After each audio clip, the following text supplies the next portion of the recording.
Are you also tired of the same old cutting back on latte advice all over the internet? Well, me too. And to me personally, saving money is not about depriving yourself of life's pleasures like your favorite coffee, but rather about implementing practical strategies that can elevate your quality of life while boosting your savings. So today I would like to share with you 10 effortless ways to save money without sacrificing joy and therefore savor your money. Hi everyone and welcome back to my channel. My name is Taya and I help people become their authentic selves, live intentionally and experience true wealth. So if that sounds interesting to you, stick around. So let's get started. These days it's actually super easy and hardly time consuming to save some cash on stuff like electricity or insurances. I found great help with not only saving money but also saving time while doing research with comparison sites. They indeed work wonders. They provide you with loads of alternatives in a heartbeat. What I usually do is I set myself reminders about 4 months before all of my contracts renew. Make sure to check your own notice periods before setting such reminders. I often found that it's 3 months, which is why I set my reminders for 4 months, giving me enough time to do some research and cancel within the respective notice period. And let me tell you, with all these comparison sites around you, it's a piece of cake and it will take you no time. They basically do all the heavy lifting for you. Just this year, I managed to save $300 by switching the electricity provider, which literally took me 5 minutes. And hey, it's not just only electricity. I do it for all sorts of insurances, phone plans, Wi-Fi, and so on. I know, when you think of secondhand shopping, you immediately think of this, right? Yeah, I know, me too. For some reason, I had the following equation ingrained. Secondhand equals rundown and antique goods. But trust me when I say it actually doesn't need to be like this. Just hear me out for a second. It wasn't until I moved to Sweden with my boyfriend when I gave secondhand shopping a try. Our money was tight as he was studying and I had just kickstarted my career in tech sales. Yet we wanted to have a nice looking apartment that reflected our style and that we would feel 100% comfortable in. We really like the mix of Japandi and warm minimalism as it incorporates a lot of natural colors and materials. It makes your home feel so idyllic and turns your apartment into an oasis to unwind and relax with so many elements of nature. As you might know, buying anything made of natural material in high quality is usually more on the expensive side of the spectrum. So we were thinking, how the hell are we gonna afford it? Well, you guessed it, secondhand shopping was the answer. And at the beginning, much to my disapproval. But oh boy, was I wrong. I will never go back to buying new stuff if not necessary. For example, due to time constraints or because I cannot find the item in the condition I like or because the price performance is extremely good. We actually ended up furnishing our apartment mostly secondhand with the upside that it neither looked heavily used nor that we had to break our bank to achieve the desired result. And even when my salary increased and my boyfriend got his first job, we kept on looking for items secondhand before buying them new. You will be surprised how many people will sell brand new items or items in very good condition that have been hardly used with a 30 to 50% markdown. By the way, this doesn't only apply to furniture. Moving forward, we use secondhand platforms for all kinds of things such as appliances, electronics, or decoration. For example, we had our eyes set on a high-quality mixer that would have cost us $130 new. However, we almost got a brand new for half of the price. And honestly, upon further reflection, I have literally done the same in the past and somehow didn't even realize it. Every time I moved to a different country, I had to sell all of my stuff. I remember when I lived in Amsterdam, I had just bought like a brand new bed from IKEA that I had only used for roughly 6 months. As I had to get rid of it quickly due to our move to Sweden, I sold it for only half of the price. This was much to the liking of a mom who bought the bed for her daughter's birthday. I have to admit, the joy that the mom felt for making such a great catch additionally made me feel extremely good. So another advantage that comes with selling things is that you can make people so happy with the things that you actually don't need anymore. Or back in the days during my fashion retail career, I have sold brand new clothes that still had the price tag on for sometimes 50% or less of the purchasing price, because I always thought, who's gonna wear that anyway? There are plenty of sellers out there who have to sell things because of time constraints or because it doesn't fit into their space after all, and therefore price the item as low as possible to get rid of it quickly. Or those who think the same as I did with my clothes, who's gonna wear it anyway, and supposedly sell the item undervalued. However, it all goes to show value is in the eye of the beholder. So someone else's trash can be someone else's treasure. As mentioned previously, due to all of my moves, I often had to sell all of my belongings and furnish a brand new apartment. Along the way, I made it a habit to keep tabs on how much stuff I own, not only because of a potential move to a different country, but also because I realized quickly the more stuff you own, the more time you will need to put into maintenance. Let me tell you from my personal experience that a clutter-free home is way easier to clean and maintain. But on top of that, when your space is cluttered, it's also super easy to forget what you already own. Decluttering allows you to rediscover what you already own and therefore reduces the likelihood of unnecessary repurchases. It provides the opportunity to sell items that you no longer need or use, so you can use that money to put it into your savings account. Everywhere I lived, a quick Google search led me to the leading secondhand platform of that region. Alternatively, you can also join buy-sell groups on Facebook to turn all your clutter into cash. I personally found that a decluttered space had so many positive impacts on my mental well-being. It promotes a sense of calm and order, which allowed me to focus better and feel more relaxed in my environment. A clearer, more organized living space made me feel as if something heavy has been lifted from my shoulders. I felt that clutter can be distracting and also one factor to limit your creativity. By clearing away unnecessary items, I create mental space for fresh ideas and inspiration to flow more freely. And I mean, who says no to a win-win situation, right? Throughout my financial journey, I've tried a lot of things, and I definitely found lots of joy in DIY projects. We might not all have money, but we all have time.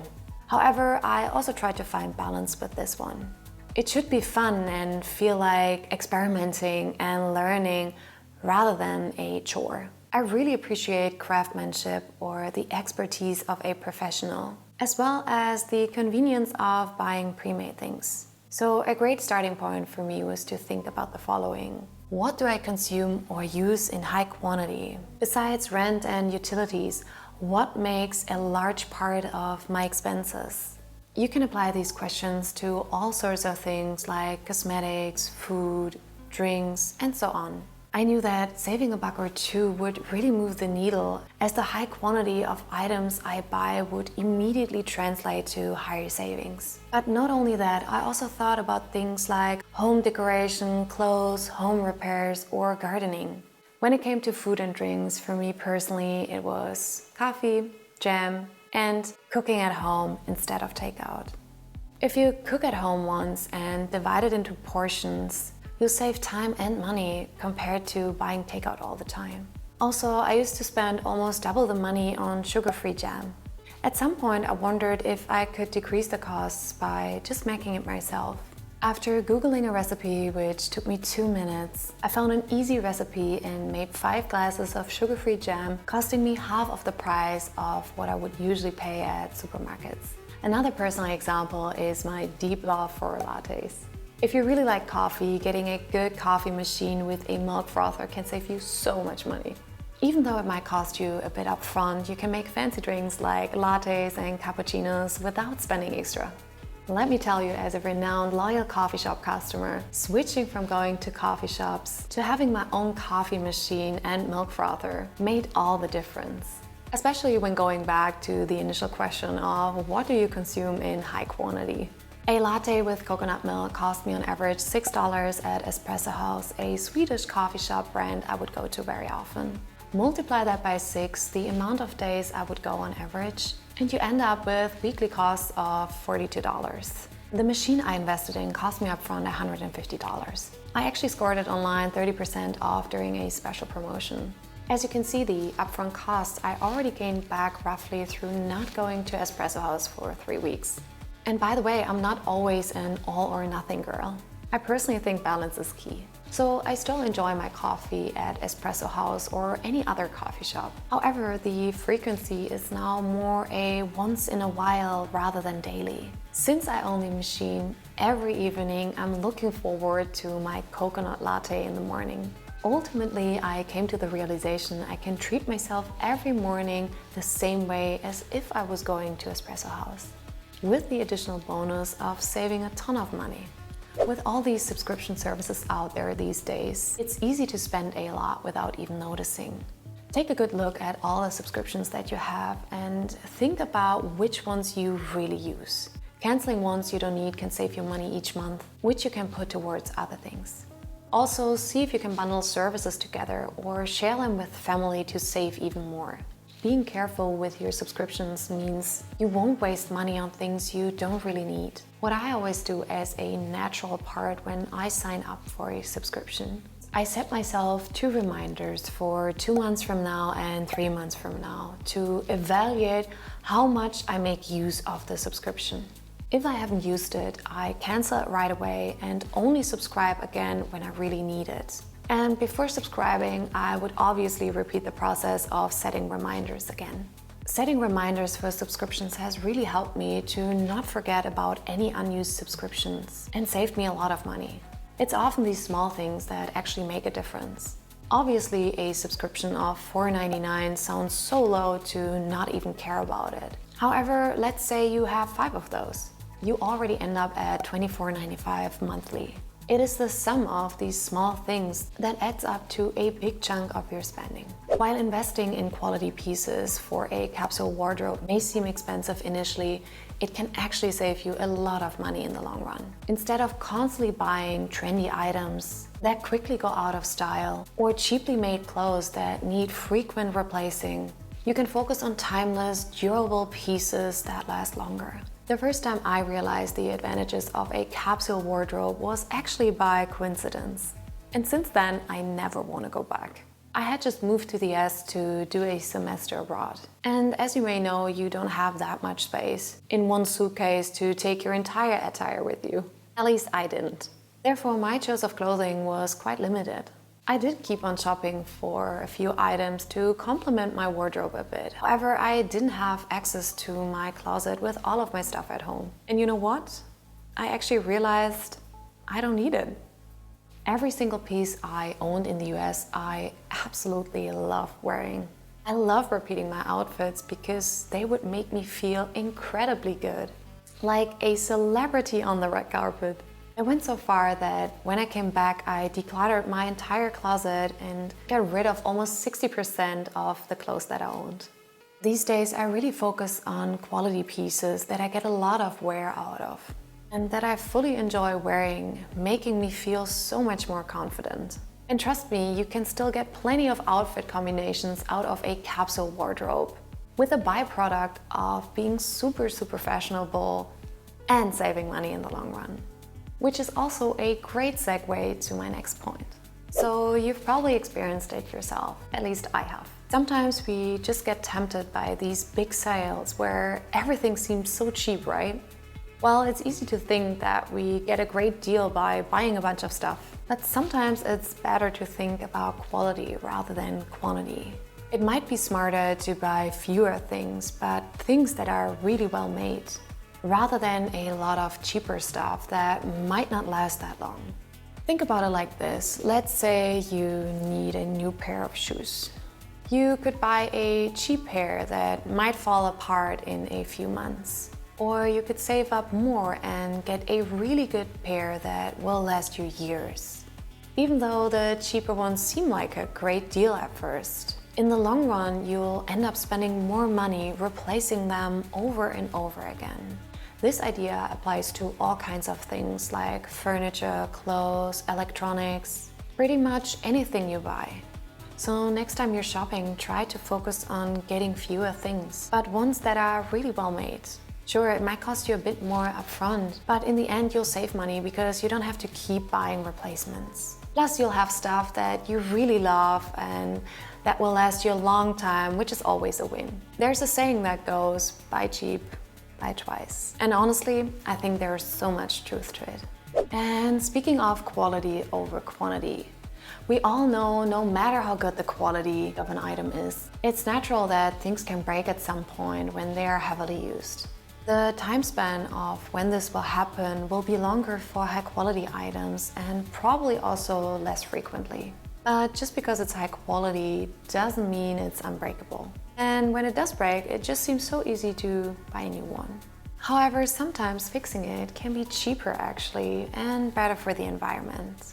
And also better for yourself, as you might have grown attached to certain things. At least I have plenty of times. The less you own, the more you will value what you have. And the more you grow attached to the items, making it a natural thinking process of wanting to maintain the item rather than replace it. For example, I had this black pair of boots that were super comfortable. When I wore them, I felt like I wasn't even wearing shoes. They look great with every single outfit. I got plenty of compliments for them. And when wearing them, I just felt like a superstar. I bet you've probably also experienced something similar. I wouldn't give them up for the world, and I wore them every single day. Unfortunately, the sad moment had arrived that my boots broke after all. The sole of the shoe slowly started to come loose. My initial thought was, oh no, where am I gonna get them? Because obviously they were sold out. So that was the reason for me to actually look into options of fixing them. Obviously I could have brought it to a repair shop, but I thought maybe I will be able to fix it myself and save even more money. My great friend Google actually provided me with a quick fix: instant adhesive. It became my new secret weapon actually. Let me tell you that I could wear them for 2 more years before I simply couldn't wear them anymore, whether it's clothes, a phone, or a piece of furniture. Before buying anything new, try seeing if it can be fixed before replacing it. Taking care of stuff instead of throwing it away means you'll spend less money and help the planet too. We all buy stuff online. I think it's unthinkable this day and age that we wouldn't do it. So I've actually found great benefits in making use of cashback services. If you use cards that offer cashback rewards on things you already purchase, you can ensure that you can use that money to put it into your savings account. And a little reminder here, make sure to always check in if you really need that item to avoid being psychologically tricked into buying more because you receive a cashback. For example, my bank actually offers a cashback service that I only recently found out about. So I've started making it a habit to check their marketplace before placing any order online to see if they have an agreement with the specific online shop. And obviously after I have checked out the secondhand marketplace first. So once you have saved up all that money from all the tips that I have suggested earlier, my advice would be to put it first into an emergency fund.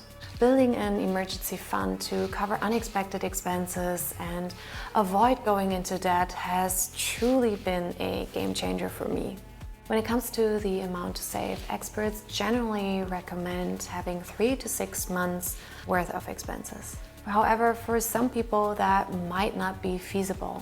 Instead, I suggest assessing your personal circumstances beyond just income and then begin to save as much as you can accordingly. Even if it's only as little as $25 a month. You can adjust it as needed. There will be probably times when you can save more again, such as receiving an unexpected lump sum like a bonus or a tax return payment, or you will get a salary increase. One month it might be $25, but the next it will be $50. The key is consistency. Always keep in mind, many pennies make your dollar. Let's say you're able to consistently save only $25 a month. In 12 months, that would be $300. Enough to cover minor unexpected expenses like a car repair invoice. This helps you avoid the vicious cycle of not knowing where to get the money from, which leads to increased feelings of panic, worry, and anxiety, often resulting in poor financial decisions such as going into debt and paying high interest rates in the long run. From my personal experience, I can definitely attest to the immense relief and peace of mind that comes with having an emergency fund, even a small one, until you can set aside more. It feels like a security blanket that accompanies you moving forward in life, influencing your decision-making and your overall well-being. Once you start saving money, consider putting it in a high-yielding savings account to beat inflation. There are many online bank accounts offering separate saving accounts with high interest rates that you can easily access in case of an emergency. Overall, I think it's important to evaluate your purchases, asking questions like, do I really need it? Are there any other alternatives? Can I get it cheaper or lower the cost somehow by, for example, making it myself? And if you buy something, give yourself at least a day to think about it. That way you can avoid impulse buying and purchasing things solely because you think they will make you feel happy. Keep in mind, to be sustainable with your savings, you need to find a way that works for you and your personal circumstances. I've also linked some more videos that you can find up here that you might find interesting. I will be making more videos to help you on your journey to become your authentic selves, live intentionally, and experience true wealth. It would mean the world to me if you would give it a thumbs up, hit the subscription button as well as the notification bell, and join the community as it grows. So see you next time. Bye.